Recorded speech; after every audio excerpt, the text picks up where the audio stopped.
Pessoal, nós estamos saindo aqui de Petrópolis, na região serrana do estado do Rio de Janeiro, para falar de vinhos. O nosso destino é a cidade de São José dos Campos, na região metropolitana do Vale do Paraíba, lá no interior de São Paulo, onde vamos encontrar o sommelier Rodrigo Ferraz. Este programa é o especial Original Vinhos. Enquanto estamos na estrada, vamos adiantar algumas informações básicas sobre vinhos. Coisinhas simples, mas importantes. Você sabe qual é a diferença entre enófilo, enólogo e sommelier? Fica tranquilo, é fácil. Bora lá. O enólogo é o profissional responsável por todas as decisões sobre a produção do vinho, desde a análise do solo até a melhor técnica para a colheita das uvas. Também participa de todo o processo pós-colheita, definindo as técnicas de vinificação e o momento de colocar o vinho no mercado. O enólogo também pode atuar como vendedor e assumir a parte de marketing do produto. Este especialista normalmente é formado em agronomia, com especialização na área, pois existem poucas faculdades no Brasil que oferecem o bacharelado em enologia. A Universidade Federal do Pampa, em Dom Pedrito, no Rio Grande do Sul, é uma delas. Oferece aos estudantes disciplinas de base que incluem botânica, microbiologia e climatologia, e disciplinas práticas como vinificação, marketing de vinhos e análise sensorial. Enquanto estamos na estrada, dá tempo de falar sobre o sommelier, que é o profissional que estamos indo encontrar. O sommelier tem conhecimento sobre vinhos e até outras bebidas, mas vamos focar nos vinhos, afinal, o primeiro domingo de junho é o Dia Nacional do Vinho. Este especialista trabalha em restaurantes, bares e lojas do setor, sendo normalmente responsável por tudo relacionado à bebida preferida do deus Baco. O sommelier cuida desde o momento da compra e recebimento das mercadorias até a elaboração da carta de vinhos ou menu das bebidas. E no caso do nosso sommelier de hoje, o Rodrigo Ferraz, ele é publicitário por formação e sommelier primeiro por paixão e depois por profissão. Rodrigo é pioneiro na comercialização de vinhos pela internet e tem um canal no YouTube Vinhos de Bicicleta. O forte deste profissional que estamos indo encontrar são os vinhos de boutique, ou seja, aquelas vinícolas mais artesanais. Rodrigo oferece cursos e palestras para leigos e profissionais na área e detém o maior canal de vinhos da América Latina no YouTube. Clica lá, Vinhos de Bicicleta. Mas prestem atenção. Para ser considerado um sommelier, é preciso mais do que paixão pela bebida, ou seja, neste caso, o vinho. É preciso formação e muito estudo. O profissional precisa estar sempre atualizado sobre as novidades do mercado. Para isso, existem cursos profissionalizantes na área e, normalmente, não são baratos. E quem é esse tal de enófilo? Simples, sou eu, você e todos os apreciadores de vinho. Somos aqueles que se divertem. Para ser enófilo, não é preciso curso profissionalizante, nem estudos. Basta gostar e apreciar um bom vinho. Olha, estamos passando em Aparecida. Sou devota, sabe? Mas isso é uma outra história. Afinal, hoje vamos falar de vinhos. Mas não posso passar por aqui sem agradecer. Mas por que vir a São José dos Campos, em São Paulo, com tantos profissionais bons no Rio de Janeiro? Justamente porque muita gente gosta de vinho, mas acha que a bebida é só para momentos especiais e acaba declinando da bebida. Então, conheci o Rodrigo Ferraz pelo canal do YouTube Vinhos de Bicicleta. Comecei a acompanhar o trabalho deste profissional e percebi que, além de gostar da bebida, posso aprender muito, de graça, de maneira fácil e simplificada. O Rodrigo fala de vinho como qualquer brasileiro fala de futebol, filmes, novelas e assuntos do dia a dia. Chegamos na cidade de São José dos Campos, aqui na região metropolitana do Vale do Paraíba. E agora, eu e toda a minha equipe, nós vamos para o hotel, dar uma relaxada, trocar de roupa e já nosso destino, Vinhos de Bicicleta. programa original, neste Dia Nacional do Vinho, está aqui no restaurante Vinhos de Bicicleta e vamos encontrar o sommelier Rodrigo Ferraz. Então, embarque nesta dela.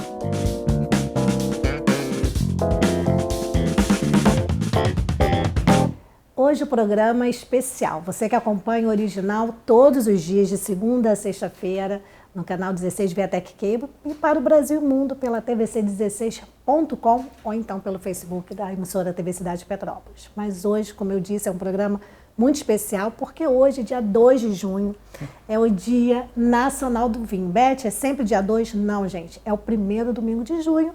Espero que vocês estejam gostando do que a gente mostrou até aqui, mas o principal a gente não falou, de vinhos. Como eu disse, nós viemos até São José dos Campos para encontrar uma pessoa para lá de especial, que entende muito de vinho e que tem a nossa linguagem, Rodrigo Ferraz. Tudo bem, Rodrigo? Tudo bem, obrigado aí por participar do programa, estou muito feliz de estar aqui. Obrigada a você por ter aberto a porta do Vinhos de Bicicleta. E assim, antes de tudo, para matar a curiosidade, Diga. Até a produção veio curiosa. Por causa do nome? Por que vinho de bicicleta? Esse nome louco. Esse nome, o que isso tem a ver com vinho? O que vinho tem a ver com bicicleta? Que tem a ver. É que assim, tem várias regiões do mundo que existem aí os passeios de bicicleta pelas vinícolas e tal, né? E eu era publicitário em São Paulo, eu trabalhei muitos anos lá na publicidade, quase 10 anos lá, que eu me formei como publicitário lá. E aí, num carnaval, eu fui para Mendoza, lá na Argentina, que é uma terra do vinho, né, na Argentina, no pé da cordilheira. E eu aluguei uma bicicleta antiga lá e fui atrás das vinícolas boutiques, artesanais e tal, né, do vinho. A gente até excluiu do roteiro as grandonas, até por uma questão de gosto mesmo, de hobby. E aí eu me apaixonei por aquilo e eu voltei para o Brasil falando, pô, eu quero largar a publicidade e quero montar minha empresa dentro do mundo do vinho. E aí, como o passeio de bicicleta foi o que originou tudo isso, aí acabou virando Vinhos de Bicicleta. Então é por causa disso mesmo, dessa viagem que existiu, verídica, de bicicleta, uma bicicleta antiga lá, velhinha, pelas vinícolas. Coisa de publicitário, hein? Muita criatividade. Eu nunca pensaria nisso. Foi isso. Não, o pessoal até já gerou mito espontâneo isso daí, que o pessoal achava, não, entrega vinho de bicicleta, a gente até entregava, mas não foi por isso não o nome. Foi por causa da origem da empresa mesmo, que foi nessa viagem aí de Mendoza. Que bacana. No programa de hoje, a gente aqui na abertura, Rodrigo, vai dar uma pincelada, o que o pessoal vai poder acompanhar. Nós vamos tentar, né, desmistificar essa coisa de, eu não sei beber vinho, é difícil beber vinho. É muito importante, né? Não é nada difícil, né? Inclusive, na verdade, aqui no Brasil que a gente tem um pouco dessa mística, né? Que a gente tem que tirar. Porque na Europa, vinho é considerado alimento. Lá eles bebem vinho nas refeições. A gente até, hoje eu estava dando um curso aí de vinho português, e o pessoal lá em Portugal vinho lá no café da manhã, almoço e jantar, né? Porque lá é considerado alimento mesmo. Até existe um consumo bem responsável sobre a bebida. Eles não ficam bebendo só para encher a cara, né? Não é para se alcoolizar, é mais acompanhando o alimento ali. Na Argentina tem muito disso, no Chile, no Uruguai, nos Estados Unidos. Aqui no Brasil que a gente ainda está criando essa cultura. Já evoluiu muito, já avançou muito, né? O vinho era para poucos no passado, até por uma questão financeira, né? Chegava muito caro no país. Mas agora, como se popularizou mais o vinho, ele está mais acessível financeiramente. Eu acho que agora as pessoas também estão buscando esse consumo mais responsável e querendo saber mais sobre a bebida. Não é beber por beber, é querer entender aquele tipo de bebida, por que vinho faz bem, quais são os diferentes vinhos, as diferentes uvas. Então, acho que isso é um processo aí cultural que a gente está passando agora. Verdade. Você falou dessa parte da saúde, e eu lembro, ano passado, quando eu estive no cardiologista, ele falou o seguinte, o colesterol estava alto, triglicerídeo alto. Aí eu falei, meu Deus, e agora? Ele falou, agora você tem 2 opções. A primeira, 30 minutos de caminhada por dia e uma taça de vinho, ou entrar no remédio. Falei, não, opção número 1. Muito feliz. Caminhada e vinho. Caminhada e vinho, tudo de bom. E ainda tem o resveratrol, o vinho, né? Ele tem as substâncias antioxidantes que preservam o teu corpo aí. É lógico, tomando moderadamente. Não pode ficar bebendo muito vinho durante o dia achando que isso aí vai ser acumulativo, porque não. Aí faz mal, né? Vinho tem álcool e tal. O álcool em doses moderadas uma taça, 2 taças por dia, ele até vai fazer bem, ele vai ajudar a preservar o organismo. Mas mais do que o álcool, o tanino também, né? Que tem principalmente na casca das uvas tintas, né? Tem bastante concentração de tanino e é um polifenol que se encontra na natureza, só que isso faz muito bem para a nossa saúde, afina o sangue, é um antioxidante, então dá longevidade para o nosso organismo. Então, vinho para a saúde é uma bebida companheira mesmo. Bacana. Seu médico tá certo. Certinho. Bem, olha só, como eu disse aqui a abertura, a gente vai ter muita coisa. Ele não vai responder nada agora, mas só para você entender. Aqui, ó, nós vamos saber, assim, rapidinho, claro, quem quiser se aprofundar, vai acompanhar ele no canal do YouTube Vinho de Bicicleta, mas nós vamos saber que como comprar um vinho. Sim. Vamos saber qual o melhor vinho. É o rosé, é o branco, é o tinto, é o verde? Vinho verde é só verde mesmo? Enfim, tem tantas curiosidades. Você vai poder viajar conosco nesse programa. Agora a gente vai dar um brinde aqui, a gente volta já já. Porque, olha, aqui é um lugar super aconchegante, você vai conhecer junto comigo, com a equipe, né? O Rodrigo já conhece. Saúde.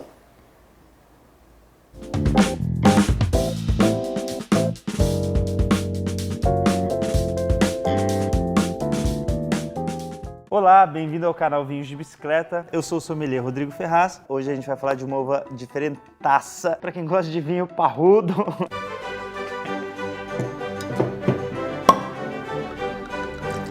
Nossa, acordei.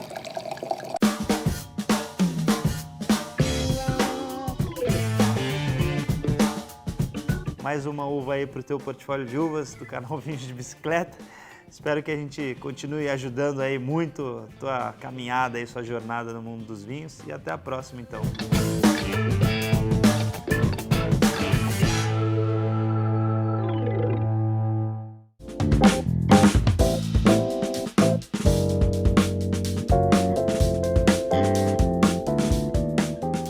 Bem, quando a gente fala em vinho, dá vontade de beber, óbvio. Mas para beber, o que a gente tem que fazer? Nós temos que comprar vinho. Gente, olha o medo do ser humano que não conhece vinho. Como comprar vinho? E aí? Como comprar vinho? Como comprar vinho? Eu quero beber, mas aí, a gente chega, tem milhares de rótulos em qualquer supermercado, adega, loja especializada e tá. Eu fico olhando com aquela cara assim, vou comprar a garrafa mais bonita, vou comprar mais barato? Não, vou comprar mais caro para parecer que eu sou fina. O que é que eu faço? Assim, viu? Comecei comprando a garrafa mais bonita também, mas não recomendo. Porque nem sempre a garrafa mais bonita tem o melhor vinho. É que, na verdade, tem algumas dicas que são básicas assim para comprar vinho que são bem legais. Quando tiver a opção de falar com o sommelier na loja, no supermercado, tá, é sempre legal. Sempre busca o profissional ali que ele vai te ajudar. Tem gente que às vezes tem receio, acha que vai passar vergonha, é justamente o contrário. A pessoa tá ali para te ajudar. Se ele te fizer passar vergonha, o errado é ele, né? Não você que foi ali buscar ajuda. Agora, para comprar vinho, é sempre legal pensar em faixas de preço. Então, assim, por que um vinho custa 30 e por que um vinho custa 100? Eles têm diferentes processos de vinificação que levam a essas faixas de preço diferentes. É diferente, por exemplo, de um vinho de 500 e um de 1.000, que aí o que vai ditar ali a diferença de preço não é mais tanto a técnica, os dois vão ser maravilhosos, mas aí vai ser mais a história da vinícola, né? Uma é mais famosa que outra, grife, tal, que aí né? já é grife. Grife. Agora, nessas faixas de preço, eu acho já uma coisa mais segura de se fazer, essas faixas mais baixas, que são os vinhos que a gente vai tomar no dia a dia mesmo. Vinho até R$30, hoje em dia R$30, R$40, são os vinhos mais para o dia a dia, que as vinícolas pensam com essa proposta. Então, assim, vinhos de taninos geralmente um pouco mais leves, porque são vinhos que normalmente não passam por estágio em barrica e se passam a um estágio mais curto em barrica de carvalho. Então são vinhos que a vinícola pensa para essas propostas mais descontraídas do dia a dia. Você vai receber um grupo de amigos em casa e servir uma tábua de antepastos ali. São vinhos que vão bem nessa linha assim. Aí você já pega ali, vinhos de 50, 70 reais. São vinhos que normalmente, é lógico que tem suas exceções ali, mas normalmente são vinhos melhor trabalhados, né?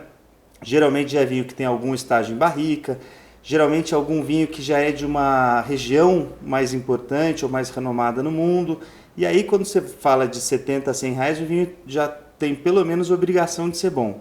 Aí já tem pelo menos obrigação de ter passado por um processo de vinificação um pouco mais requintado, que vai tornar não aquele vinho melhor, mas vai tornar pelo menos o vinho mais sério e mais complexo. Ah, então Rodrigo, você acha que você vai, se eu comprar um de 100, eu tenho obrigação de gostar mais que o de 30? Depende, porque depende da ocasião, né? O que significa um vinho mais sério, mais encorpado? Geralmente, não é o vinho para ocasião descontraída, né? Não é o vinho que, vou receber uns amigos em casa ali rapidinho, fazer uns antepastos e tal. Geralmente é um vinho que vai pedir um jantar, vai pedir um almoço, né? Uma harmonização um pouco mais completa, porque é um vinho que também não é para você tomar rapidinho, né? Esses vinhos um pouco mais caros, de 80, 100 reais, não é para você tomar rapidinho, porque são vinhos que geralmente levam um tempo para respirar na taça e vão abrindo os aromas, né? Vão abrindo os aromas com um certo tempo ali de respirar, porque esse processo de microoxigenação é o que faz volatilizar os aromas do vinho e esses aromas vão mudando. Agora, vinhos ali na faixa mais básica de preço são vinhos mais descontraídos. Para abrir e beber. Para abrir e beber. Aí tem vinhos do mundo inteiro nessa faixa de preço, né? A gente pode falar de vinho espanhol, italiano e tal. Aí o que eu recomendo para o pessoal é o seguinte. Então vamos lá, por exemplo, aqui. O que eu compro aqui com 30 reais? Nada. Tem vários, tem vários. Aí você consegue comprar argentino, Malbec, sem barrica. Que a Malbec, por exemplo, é uma uva que traz muito essa evidência de fruta e ela é um pouquinho mais tânica. Então... Só explica pro pessoal sim, o que é tanino, porque assim, é uma coisa claro, basiquinha, mas tem gente que não sabe o que é. Lógico, tanino é um polifenol, ele é uma substância natural que tá na natureza aí e está no engaço da uva, que é o cabinho, na semente e na casca da uva tinta. Tem na casca da uva branca também, mas é mais concentrado na casca da uva tinta. Isso aí, a natureza é inteligentíssima. Isso daí é uma defesa natural dos vegetais contra ataque de herbívoros, né? Porque o tanino, quando ele está in natura ali, vamos dizer, se você pega uma uva dessa ou um cabinho de uva e põe na boca, fica aquela coisa astringente, amarga. Então o trabalho do enólogo é pegar esse tanino, principalmente da casca, que o tanino vai dar cor também para o vinho, né? O tanino na casca da uva tinta. Esse polifenol ele vai dar cor para o vinho, vai trazer aquelas propriedades antioxidantes que a gente tinha falado, que são boas para o organismo, só que, para não ficar tão adstringente no nosso paladar, a adstringência a gente pode falar aí como banana verde, né? Você põe um pedaço de banana verde na boca, é aquela coisa que faz... O caqui também. O caqui, exatamente.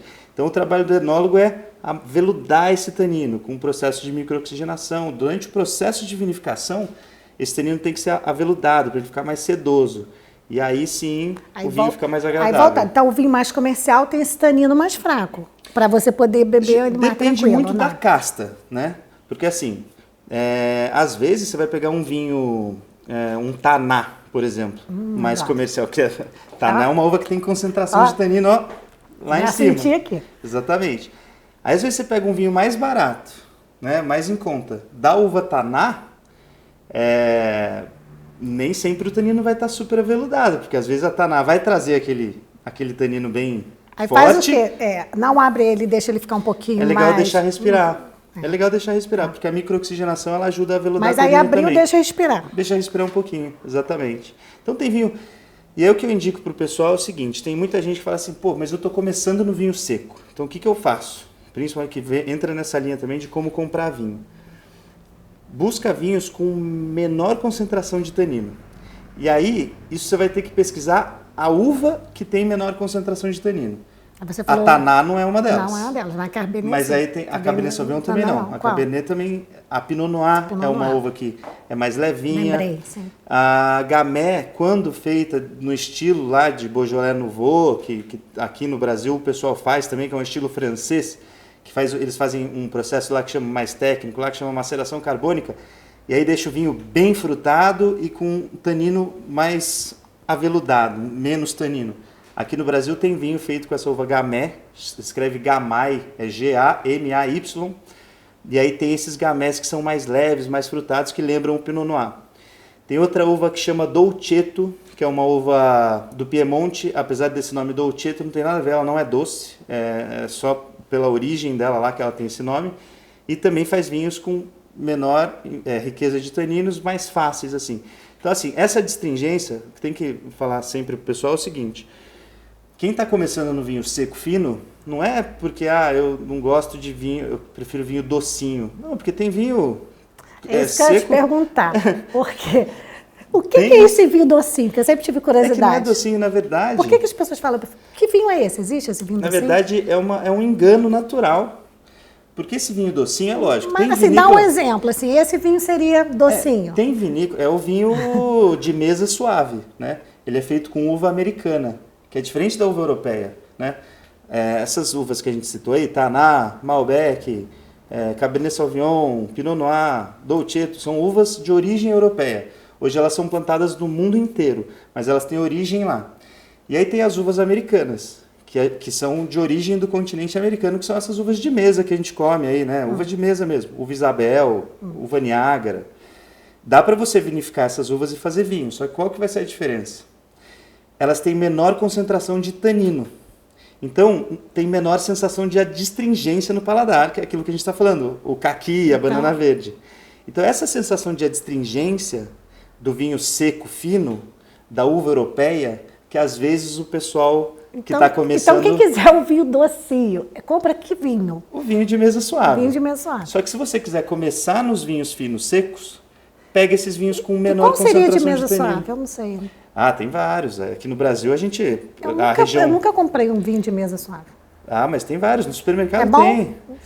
São vinhos mais simples, de complexidade mais simples, tá? De sabores e aromas mais simples. É isso. Então vamos lá, estamos aqui.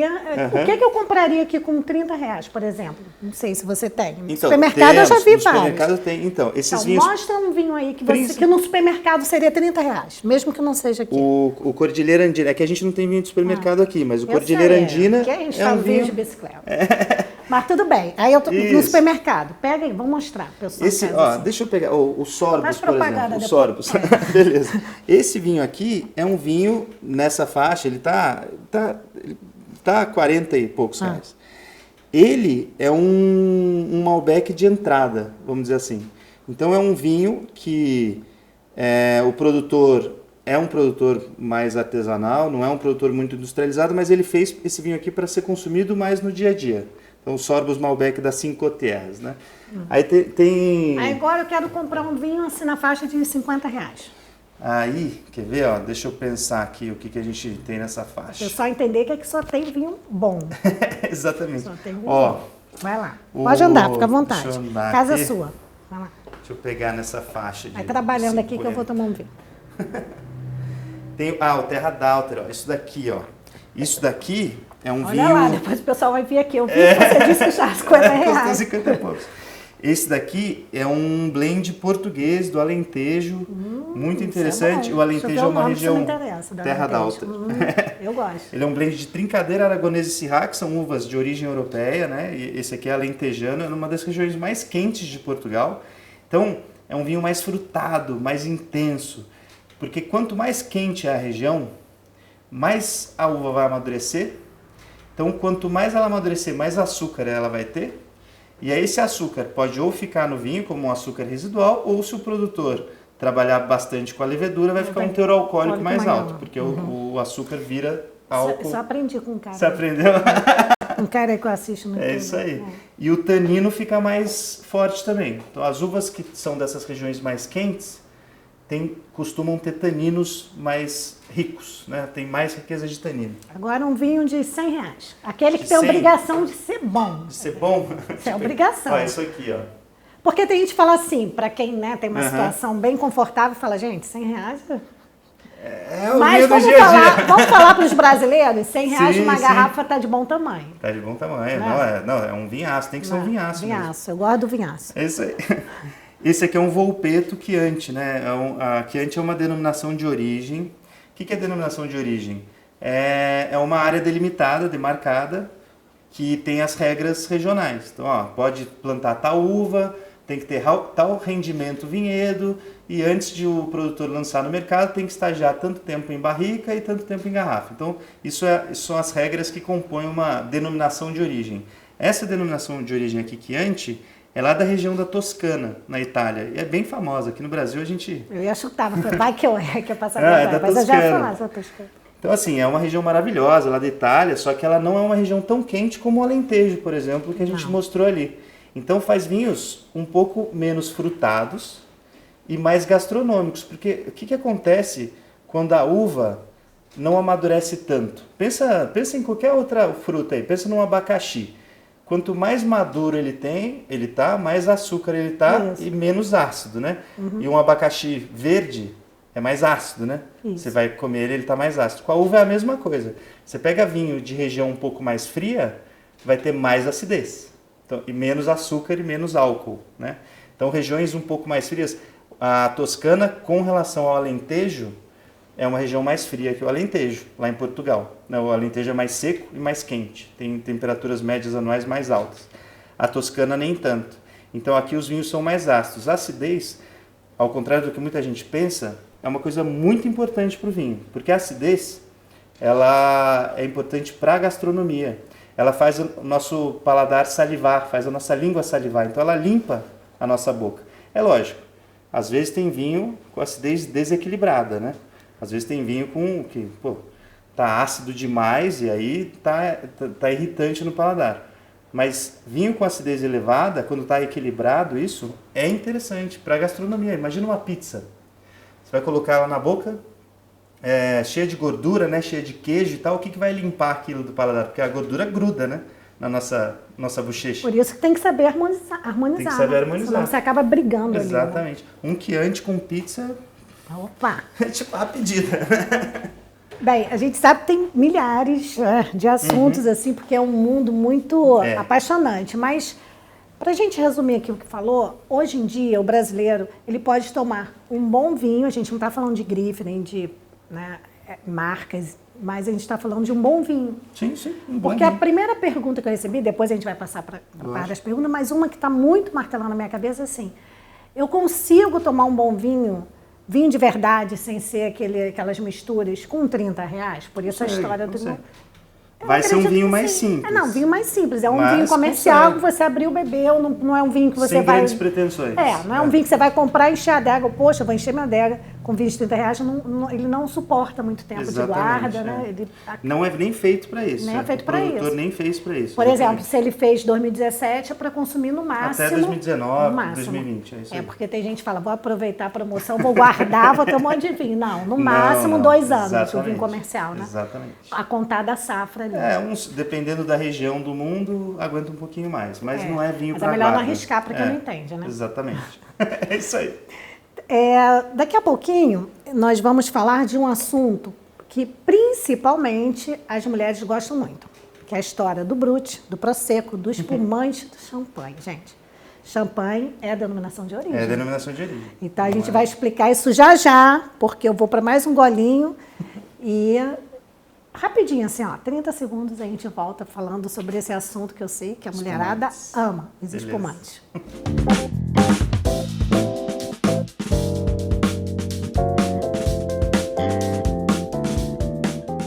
Olá, bem-vindo ao canal Vinhos de Bicicleta. Eu sou o sommelier Rodrigo Ferraz. Hoje a gente vai falar de uma uva diferentaça para quem gosta de vinho parrudo.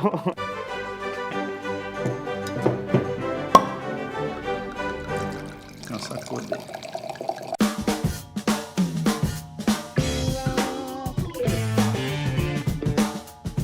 Mais uma uva aí para o teu portfólio de uvas do canal Vinhos de Bicicleta.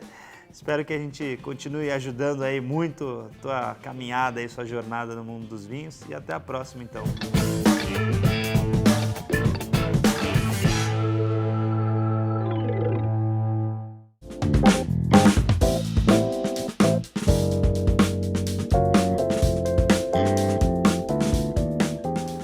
Bem, agora nós vamos falar de uma bebida que não deixa de ser vinho e que assim, as mulheres gostam muito, que é o espumante.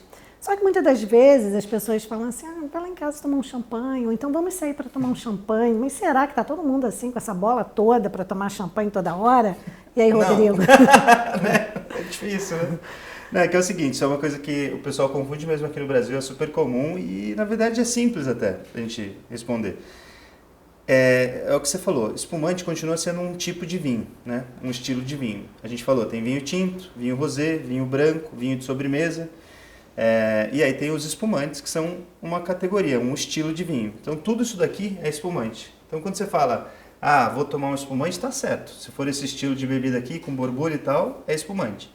Agora, quando a gente entra em champanhe, cava, prosecco, aí a gente está falando de denominação de origem, que daí é outra história, né? Denominação de origem é feita por associações regionais, tem uma demarcação de área, de região e tem regrinhas locais. Então, o champanhe, por exemplo, que é super famoso aí no mundo, né?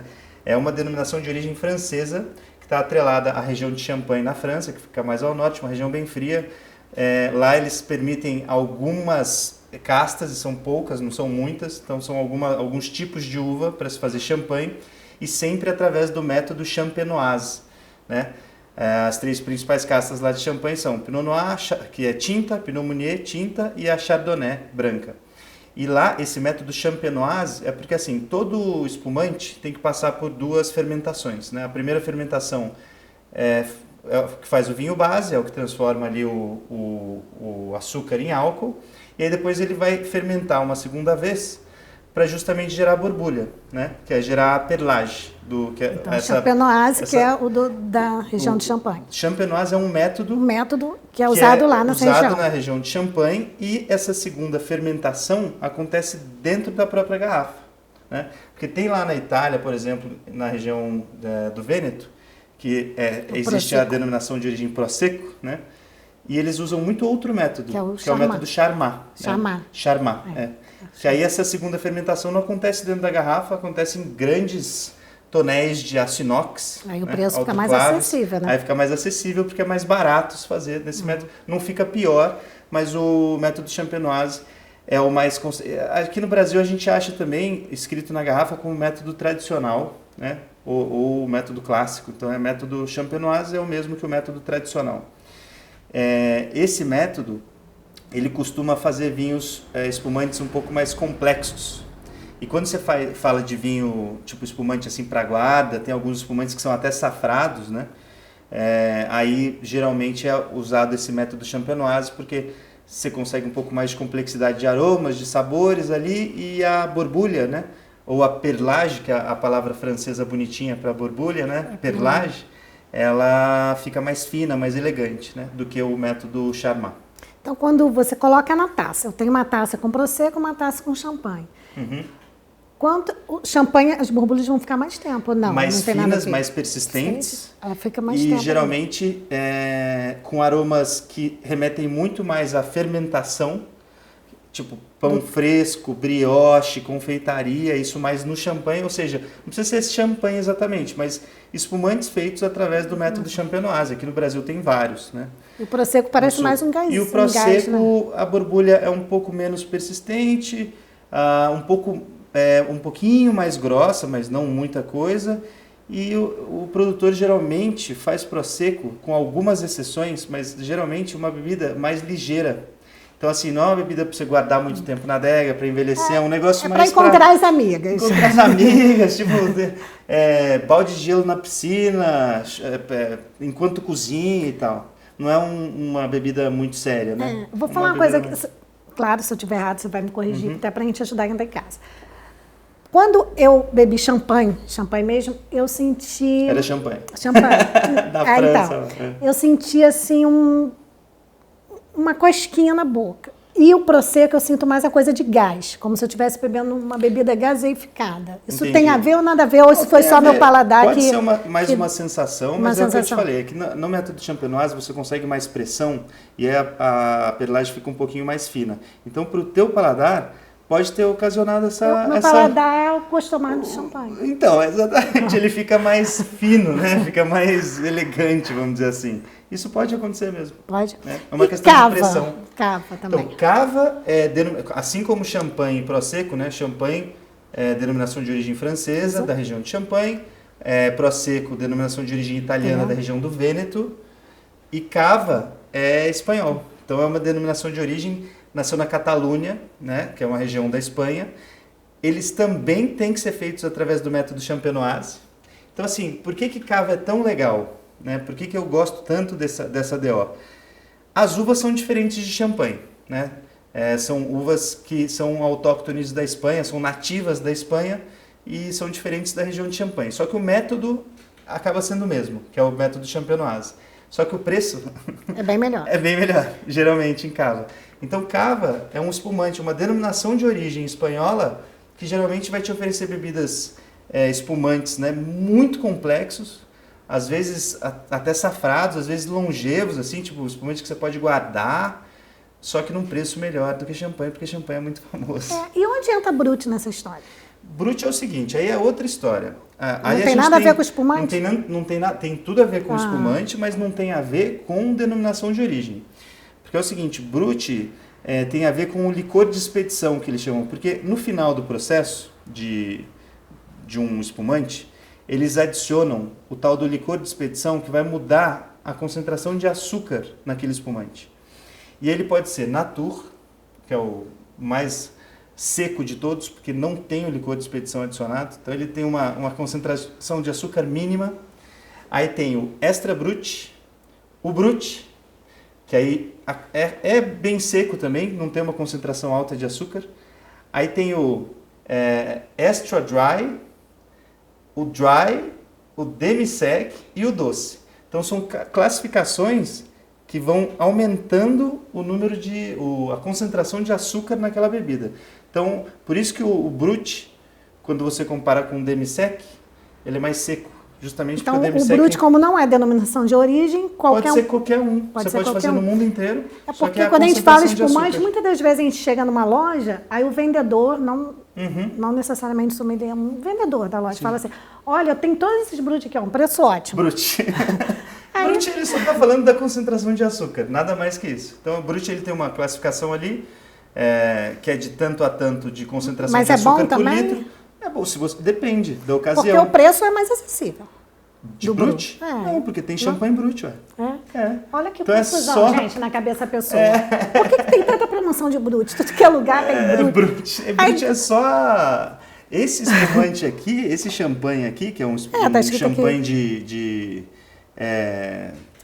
quase R$500, né? R$450, caro, ele é Brut. Então, eu não sei de onde eles tiraram isso. Eu não sei. Bem, enfim. Agora sim, se você quer fazer bonito e não quer gastar muito, mas você quer fazer bonito, quer convidar as amigas e tal, os amigos também, claro, que não existe esse negócio de bebida feminina e masculina. Você quer fazer bonito, mas não quer desembolsar assim, né, num champanhe, denominação de origem. Então, o que você... Aí eu recomendo assim, não vai nem atrás de marca, não. Vai num sommelier ou no vendedor e fala assim, olha, eu quero um espumante método tradicional, ou método champenoise, que é o método que se faz champanhe. Esses são os melhores espumantes, são considerados os mais complexos e tal. E aí você pega num preço, tenta achar um mais acessível. Com o quê? Esse mais tradicional. Depende da dosagem de açúcar, porque é o que você estava falando lá. Eu peguei um Brut que estava em promoção lá. Ele é bem seco. Ele é legal com sashimi, né, peixe cru. É legal com salada. É legal com pratos bem levinhos, então queijos mais leves e tal. Ele fica bem interessante. Agora, você pega um demi-sec, aí você já pode harmonizar com uma sobremesa, porque daí já tem um pouco mais de açúcar. E assim, normalmente no inverno, por exemplo, Petrópolis é uma cidade fria, no inverno faz frio lá. Aí eu quero colocar aqueles queijos gordurosos, fundir essas coisas. É legal, o Brut é legal. Porque daí é o seguinte, você não vai, essa dosagem de açúcar é importante quando você for ter açúcar na comida também, né? Porque é o seguinte, uma coisa na harmonização que é super importante se um dos dois for mais doce, tem que ser o vinho, não a comida. Porque se a comida for mais doce que o vinho, acaba prejudicando o vinho. Então o que muita gente é aqui no Brasil? Vai lá, compra um espumante super caro, Brut, e serve lá com o bolo do casamento. Nossa. Aí você detona o seu espumante Brut. Por quê? Porque ele é mais seco e o bolo do casamento é mais doce. Aí esse açúcar do bolo de casamento vai deixar o seu espumante mais xoxo, mais sem aroma, mais sem sabor. Aroma não, mas mais sem sabor e mais amargo no paladar. Aí chega naquele ponto de tanto faz o que você vai servir para beber, porque você acabou matando ali. Matando ali o seu Brut. Então, para bolo de casamento, por exemplo, eu indico o demi-sec. Já ia perguntar bolo de casamento, porque a gente vê cada coisa. Indico o bolo de casamento. No bolo de casamento é demi-sec ou moscatel. O espumante moscatel. Ou demi-sec. Que tem mais concentração de açúcar ali na bebida, então vai combinar melhor na harmonização. Agora,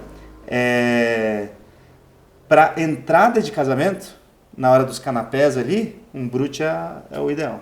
Ótimo, viu? Tá bom? Então, um recadinho aqui, se você quer fazer bonita, não quer desembolsar com uma denominação de origem, ficaram as dicas. E quando você convidar as amigas, gente, se não for champanhe, não fale champanhe. Se não for prosecco, não fale prosecco. Espumante. Se não for espumante, beleza? Então, acho que a gente ajudou aqui um pouquinho, mas tem muitos assuntos. E daqui a pouquinho nós vamos para umas perguntinhas que eu preciso fazer. Beleza, vamos Perguntinha nessa. dos telespectadores. Fechou. E a gente não vai falar de errado, porque nada é errado, né? Cada um tem um paladar. Nós vamos falar daqui, tirar umas dúvidas, beleza? Já, mais um golinho e a gente volta.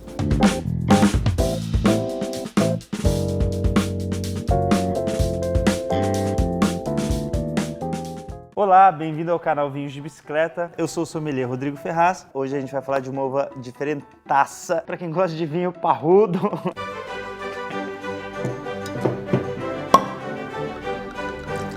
Nossa, a cor dele.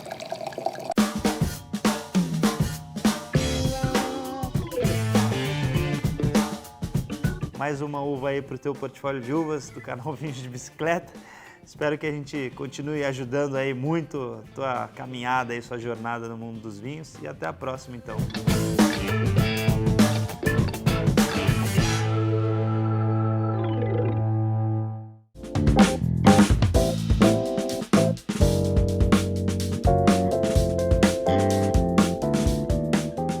Continuamos aqui no Vinhos de Bicicleta, falando, obviamente, de vinhos. Agora vamos para as perguntinhas, as dúvidas dos telespectadores. A gente vai começar pela clássica, que é a questão do rótulo.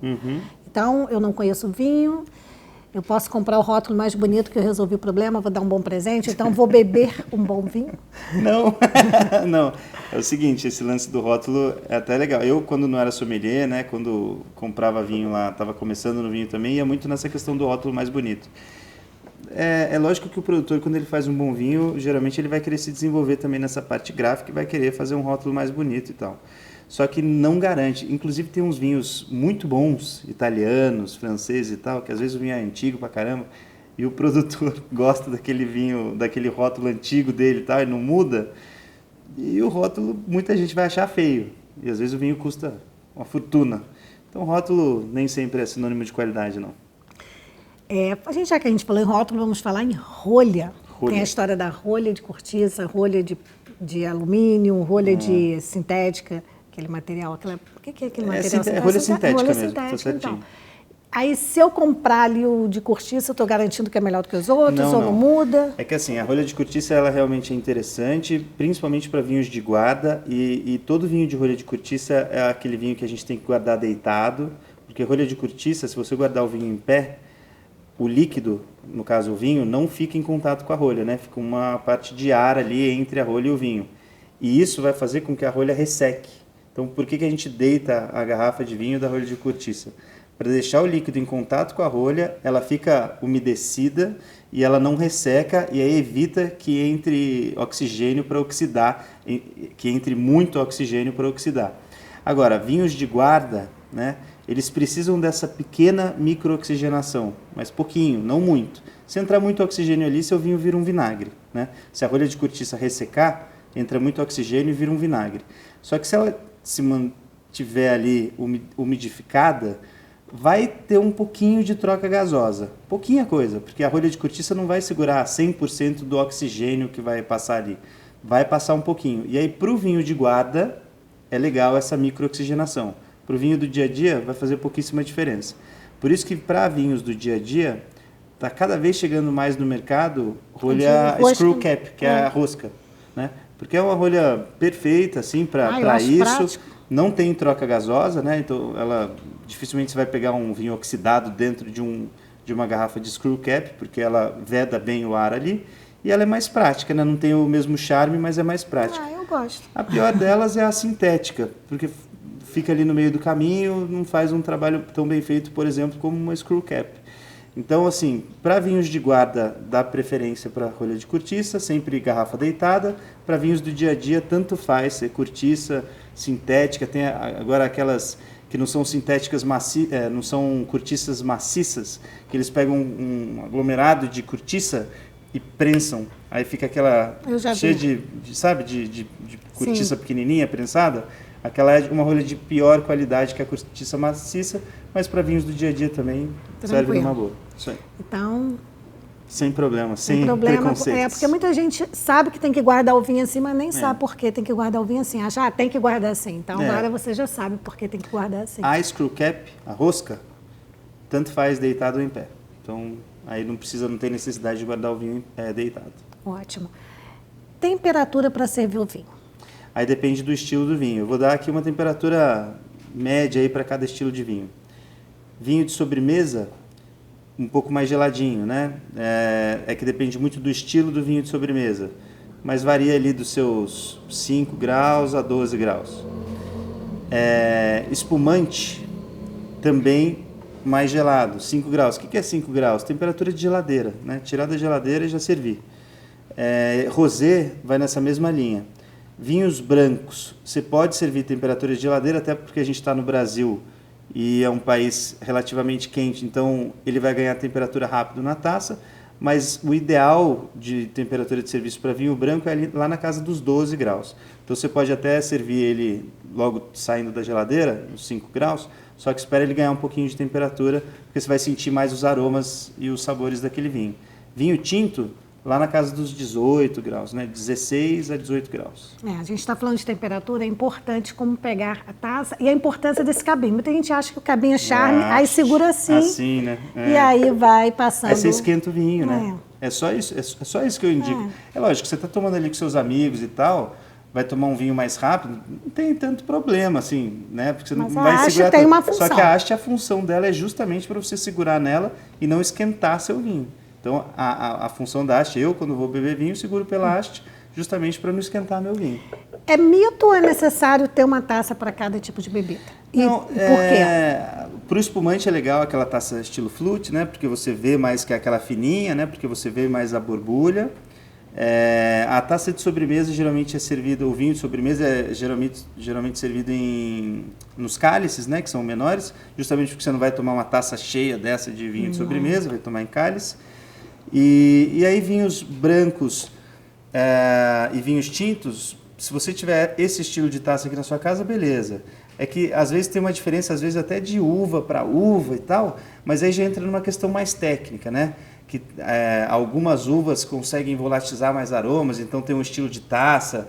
Outras uvas menos, são mais fechadas, fazem vinhos mais fechados, então tem outro estilo de taça. Agora, esse estilo de taça aqui, que é a taça comum, para brancos e tintos, geralmente vai numa boa. Então, se a pessoa tiver uma dessa... E rosé também, né? E uma para espumante, e uma pequenininha, já se vira. Já se vira, exatamente. É o padrão, exatamente.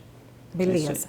Vamos continuar aqui com as perguntinhas. Porque a pergunta de um telespectador acabou gerando outras, né? Vamos lá. Da rolha já foi. Tem pessoas que bebem sempre mesmo. Eu descobri um vinho tal, não vou falar o nome de nenhum aqui específico. Né? E aí eu gostei, tenho medo de provar outro, então vou comprar só aquele. Já vi muito isso também. Eu não recomendo fazer isso. É lógico, a pessoa não está errada de fazer isso. Quer fazer isso, faça. Agora, eu recomendo que você varie, porque mesmo que você não goste,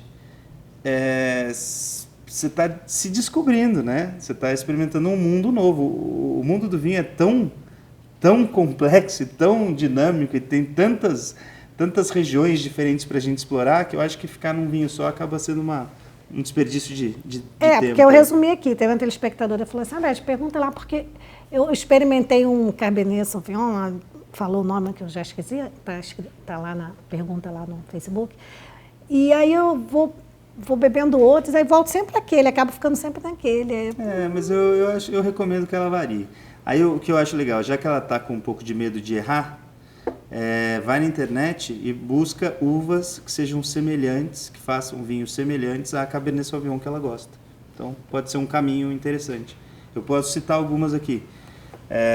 Que a Cabernet Sauvignon geralmente faz vinhos com mais evidência de fruta e mais estruturados.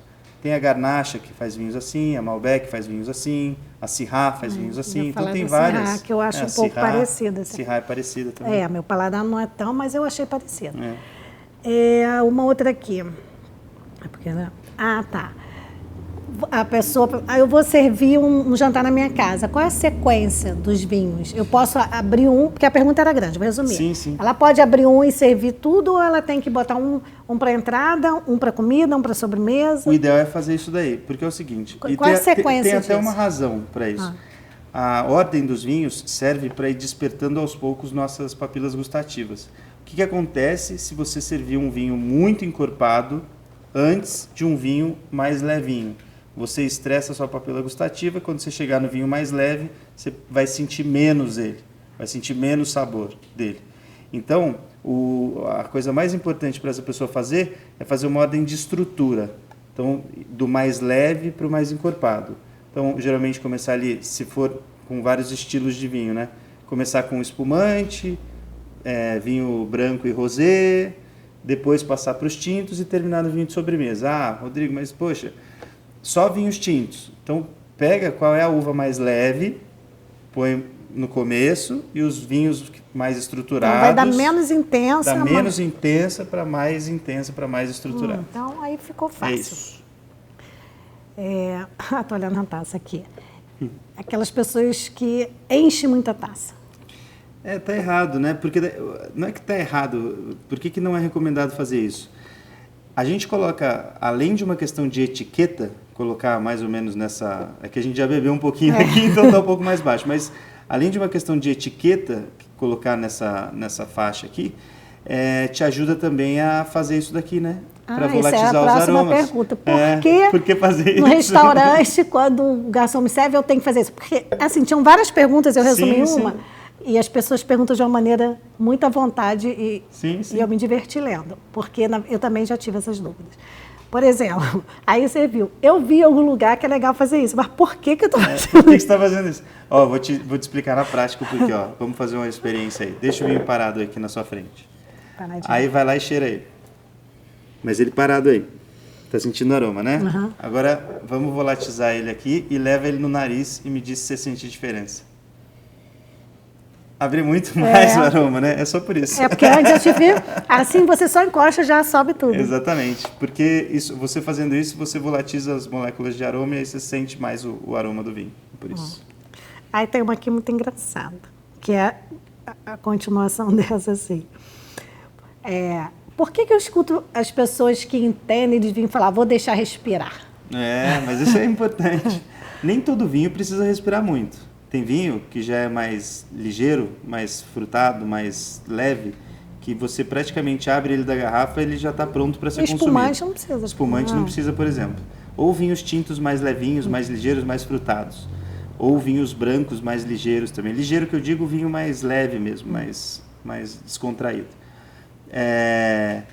Agora, tem alguns vinhos que quando você abre a garrafa e coloca na taça, eles ainda estão muito fechados. Os aromas e os sabores daquele vinho. Porque vem aquele cheiro de álcool forte, Vem, às vezes, de álcool e ele está fechado mesmo. Isso é um estilo de vinho, aqueles vinhos mais encorpados, de guarda, que às vezes o vinho ficou guardado muito tempo mesmo. Pega um caso clássico disso aí, o Barolo, que a gente até comentou dele. É um vinho para guarda e quando você abre ele está fechado na taça. Então, você deixar ele respirar, sofrer esse processo de microoxigenação, vai ajudar ele a abrir esses aromas e melhorar os aromas e sabores do vinho. Você falou de aromas, as pessoas ficam assim, eu também já tive essas perguntas assim, a gente vai tomando noção aí e acha engraçado, então não estou rindo de mim mesmo. Pô, aí eu assisti assim num programa, porque antes não tinha YouTube, né? Sim. Aí eu estava assistindo assim, um programa, eu via muito TV Cultura, e tinha às vezes um sommelier, um enólogo. Pô, ali é feito de uva. O cara tá falando para mim que tem cheiro de baunilha, tem cheiro de chocolate, tem cheiro de tabaco. Será que isso é adicionado ao vinho? Né? Da onde ele tirou isso? Esse pessoal viaja. Eu tenho uma conhecida que falou assim, isso é frescura, esse pessoal fuma e fuma umzinho, depois vai falar, ficar falando. Mas isso, claro, tem explicação. Não, isso aí tem. Na verdade, a gente tem... A roda de aromas do vinho é super importante. A gente treina o nosso nariz para sentir mais coisas, só que nada disso é adicionado ao vinho. O vinho é 100% uva e a levedura que fez a fermentação. Tem a ver com terroir? Tem a ver com terroir, exatamente. Aprendi no canal do YouTube. Tem a ver com a variedade, né, com a uva. Porque eu vou te dar uns exemplos, assim. Pega a Cabernet Sauvignon, que é muito famosa. ela tem uma substância na casca dela que chama pirazina, que é a mesma substância que tem na casca do pimentão. Então, às vezes, você pega um vinho de Cabernet Sauvignon e você sente assim, pô, me lembra aroma de pimentão, mas tem uma explicação para isso. Então, porque às vezes na casca da Cabernet Sauvignon tem isso que é a pirazina. Aí tem a Syrah, que é uma casta bem famosa também. Tem um aroma primário da Syrah que é muito evidente, que numa degustação às cegas, por exemplo, você consegue identificar que é de pimenta preta.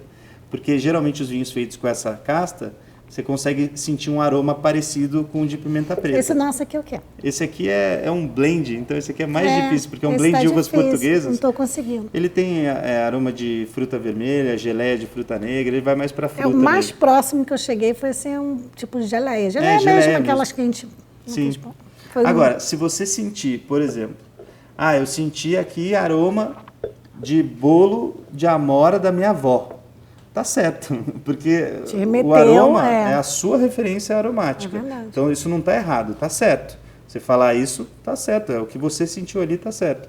É que isso não vai ajudar, por exemplo, você como sommelier, né? Vamos supor, eu como sommelier, chegar e falar, isso aqui tem aroma de bolo de amora da minha avó. Não vai ajudar muito o pessoal, porque eles não sentiram esse aroma. Então por isso que a gente vai mais para aromas que geralmente as pessoas já sentiram, né? E quando fala em mineralidade, aí tem tudo mais a ver mesmo com a região. Mineralidade tem a ver principalmente com o solo e com influência marítima. Então, às vezes tem vinho que tem isso aí mesmo. Você sente. Mineralidade não é dos aromas mais fáceis de se sentir, mas é fácil de você pegar. Assim, quem já foi para a praia, quando você vai caminhar na praia, você está chegando perto das pedras, tem aquele aroma de brisa do mar, né? De meio que pedra misturado com brisa do mar, com aquela salinidade. Alguns vinhos têm aromas parecidos com isso, justamente porque eles são, as videiras estão plantadas, são cultivadas em costas, né? E aí tem influência marítima, e às vezes o solo... Na Itália tem muito isso. Na Itália tem muito isso, tem em Portugal, principalmente na região do Minho, que é onde faz o vinho verde. Na França tem também, que não vinho verde é uma denominação de origem, como champanhe, como prosecco que a gente estava falando. Vinho verde é uma denominação de origem do Minho, norte de Portugal, e pode ser tinto, pode ser branco, pode ser rosé. Isso é importante. Então tem essa questão da mineralidade aí que vem ou de influência marítima ou do solo. O que mais? É porque uma a gente foi encaixando o outro, né? Uhum. A gente já falou lá no começo do programa, então essa é popular, comprar vinho pelo preço. Beleza. Sacudir espumante. Esse aí é. Se você não, isso é clássico. Se você for um piloto de Fórmula 1, pode sacudir e ganhar uma corrida, sacode. Se não, evite. Porque isso aí vai explodir o espumante. Não, tem um jeitinho certo ali de abrir espumante, que não é explodindo ele. Até pode causar acidente, isso aí eu não recomendo não. E vamos lá. Já falamos de segurar a taça. Analisar o vinho no primeiro gole. Você tomou o primeiro... É isso. Não, né? Não. Isso aí não. Isso aí acontece quando o garçom está ali esperando que ele serve aquela dose de prova, que é menor que isso daqui. E naquele momento ele só está querendo saber se o vinho não está estragado. Não está estragado. É isso. Justamente. Aí você vai lá, olha o vinho, está uma cor normal ali, cheira... Não pega nenhum traço de oxidação, né, de vinagre no vinho, tá normal, leva ele na boca e tá tudo certo. Depois tem que esperar ele... E aí depois tem que esperar ele... Não é no primeiro gole que você avalia um vinho, não. Justamente. Tem gente que acha que é aquilo lá. A pessoa que bebe muito rápido o vinho. Assim, tipo... Tem isso também. Abrir a cerveja, eu acho que vai muito na mesma questão da última pergunta aí. Quando você bebe muito rápido um vinho, você perde um pouco da evolução dele, né? Então você não consegue analisar o vinho no primeiro gole, você pula etapa. Então é mais para acompanhar a evolução do vinho na taça. Abri uma garrafa, vou beber sozinha. Essa aqui foi da telespectadora, mas serve para mim, porque eu em casa, né? Quanto tempo dura depois? Eu bebo. Então assim, eu abro e aí eu não vou beber uma garrafa, vou beber uma taça, no máximo 2. Aí o que eu faço com esse vinho depois? A garrafa de 750 ml, ela foi feita para abrir beber inteiro. Isso é Vou deixar você falar, depois eu vou contar o que eu faço. Aí você vai falar, não faça mais isso. O objetivo dessa garrafa de 750 ml é Abriu, bebeu inteira. Acontece muito de porque abrir sozinho fazer e o quê? não tem. Aí tem aquele aparelhinho que chama Vacuvan, que é uma bombinha que você põe uma rolha plástica no vinho e aí você bombeia ele. É baratinho isso aí, tem na internet, tem em loja para comprar. E aí você bombeia o vinho e tira o ar, e aí ele fica no vácuo ali, aí você consegue preservar o vinho por um pouco mais de tempo. Que é uns tipo, 3 no máximo dias? 3, 4 dias. Se você só arrolhar o vinho, que é colocar a rolha de volta, ficou oxigênio ali dentro. Mundo faz. Que é o que todo mundo faz. Ficou oxigênio ali dentro. Aquele oxigênio que está ali dentro... No outro dia está morto o vinho. Já vai começar o processo de oxidação no vinho. Então o vinho já estará diferente de quando você abriu, né? Agora, isso aí é... Pode rir, não tem problema não. Imagina. Eu vou contar assim, o que eu faço da minha cabeça, que eu acho que vai durar Porque o que acontece? Eu falei lá no início do programa que o cardiologista mandou tomar taça por dia. Então eu não posso abrir uma garrafa e tomar ela toda. Inteira. Nem posso comprar uma taça. Então vou lá, abro. O que eu faço porque dá mais ou menos 4 ou 5 dias, dependendo da minha disposição. Às vezes eu boto um pouquinho mais, tá. Aí... Eu pego aquela garrafa menor, aquela que vende, de vinho mesmo, sim, a menorzinha. Então, aí aquela... E passa para ela. Aí passo para ela, porque fica menos. E depois bota aquela tampinha que compra. Tudo bem, tudo bem. Para aguentar os 3 dias. Tá bom, Que é da minha cabeça. Eu falei, tem menos oxigênio, acho que vai. Isso é para um consumo mais diário de vinho, né? Tudo bem, isso aí é legal, tudo bem. Não tem problema, não. Assim, foram muitas perguntas, mas não vai dar tempo. Um colaborador nosso, que se chama Piticas, que tem no Brasil inteiro, não sei se você conhece. Legal. Ele é um colaborador lá do programa original, de segunda a sexta, quando a gente falou que vinha aqui, ela falou assim, você pode fazer a cortesia de entregar para o Rodrigo? Olha só. Aí eu achei carinhoso, aí eu trouxe. Obrigado. Aí eu trouxe. Show de bola. Espero que você goste, porque eles trabalham com esse tipo de camisaria. De camiseta, né? Aí porque eles foram lá no teu canal ver que tipo você gostava. É mesmo? Pode abrir então aqui, ué. Aí ainda me perguntaram, separaram. Eu falei, cara, eu não conheço ele pessoalmente, mas eu acho que ele vai gostar. Deixa eu ver. Aí eles separaram assim vários tipos, mas gostei. Usaram lá no teu YouTube, acharam que era a tua cara e tal. Gostei. Aí falaram que é de um... É Esse é de qual? Do Westeros, é do Game of Thrones. Eu não acompanhei a série, mas ela falou que é legal e tal. Show de bola, gostei. Então, assim, um beijo pra Ana e pra Nerusa com o maior carinho. Neruzana, muito obrigado, viu? Da franquia Piticas lá. E falou assim, poxa, a gente olhou lá o canal. Porque eu comentei e não tinha nada a ver com o vinho, a loja delas. Mas aí elas tiveram esse carinho, eu falei, não, vou entregar. Obrigado. Um beijo pra vocês. Bem, e não acabou não. Tá quase acabando, mas não acabou. A gente vai tomar mais um golinho, uma água e eu volto já já.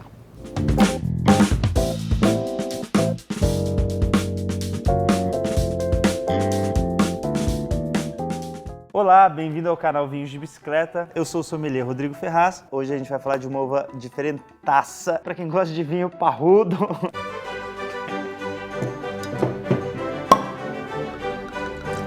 Nossa, a cor dele.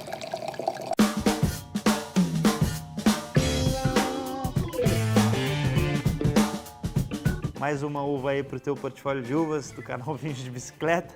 Espero que a gente continue ajudando aí muito a tua caminhada aí, sua jornada no mundo dos vinhos. E até a próxima, então.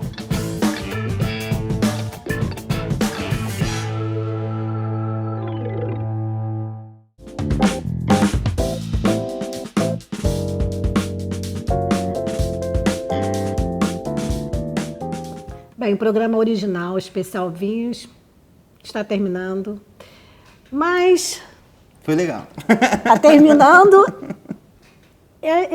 essa primeira parte, gente, porque, como eu te falei, né, Rodrigo, você nos recebeu aqui com tanto carinho, abriu as portas e daqui para frente só vamos falar de vinho, cara. Desejo muito sucesso aí, tem que falar. De vinho. Show de bola. Você é um cara positivo, vai dar sorte.